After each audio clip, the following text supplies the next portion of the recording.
অবশেষে গৌতম গম্ভীরকেই ভারতীয় দলের প্রধান কোচ নির্বাচিত করল বিসিসিআই। কেকেআরকে আইপিএল চ্যাম্পিয়ন করার পর বেশ কিছুদিন ধরে ভারতীয় দলের প্রাক্তন বাঁহাতি ওপেনারও সেই দায়িত্ব নিতে অর্থাৎ ভারতীয় দলের কোচের দায়িত্ব নিতে আগ্রহী ছিলেন।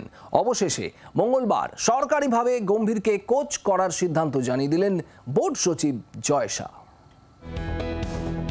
রাহুল দ্রাবিড় জমানার অবসান, ভারতীয় দলের কোচের কুর্সিতে গৌতম গম্ভীর।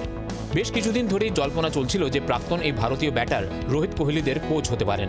অবশেষে সেই জল্পনাই সত্যি হলো।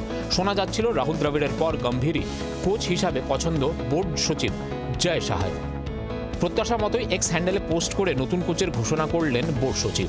তিনি জানিয়েছেন, ভারতীয় দলের নতুন কোচ গৌতম গম্ভীরকে স্বাগত। আধুনিক ক্রিকেটের সঙ্গে সহজেই মানিয়ে নিতে পারবেন গৌতম। নিজের ক্যারিয়ারে বহু ভূমিকা পালন করেছেন তিনি, তাই আমি নিশ্চিত গৌতমের হাত ধরে ভারতীয় ক্রিকেট সাফল্যের শিখরে পৌঁছবে। ভারতীয় ক্রিকেটের জন্য তার ইতিবাচক দৃষ্টিভঙ্গি এবং ক্রিকেট নিয়ে তার অভিজ্ঞতার জন্য তাকে এই দায়িত্ব দেওয়া হয়েছে। গৌতমের নতুন পথ চলার জন্য বিসিসিআই তাকে সব রকম সাহায্য করবে। নতুন দায়িত্ব পেয়ে এক্স হ্যান্ডেলে পোস্ট করেছেন গৌতম গম্ভীরও। তিনি জানিয়েছেন, ভারত আমার পরিচয়, আর এটা আমার সৌভাগ্য যে আমি দেশের সেবা করতে পারছি। অন্য ভূমিকায় ভারতীয় দলে প্রত্যাবর্তন ঘটিয়ে আমি গর্বিত। তবে আগে যে লক্ষ্য ছিল আজও তাই রয়েছে, তা হলো প্রত্যেক ভারতীয়কে গর্বিত করা। কারণ আপামর ভারতবাসীর স্বপ্ন আমাদের কাঁধে।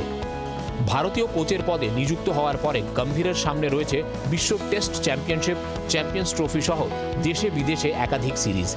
সেখানে গম্ভীরের ছেলেরা ভারতের বিজয় পতাকা ওড়াতে পারবে কিনা তা উত্তর দেবে সময়। ব্যুরো রিপোর্ট, জি24 ঘন্টা। বাংলার আওয়াজ, বাঙালির আবেগ, জি24 ঘন্টা।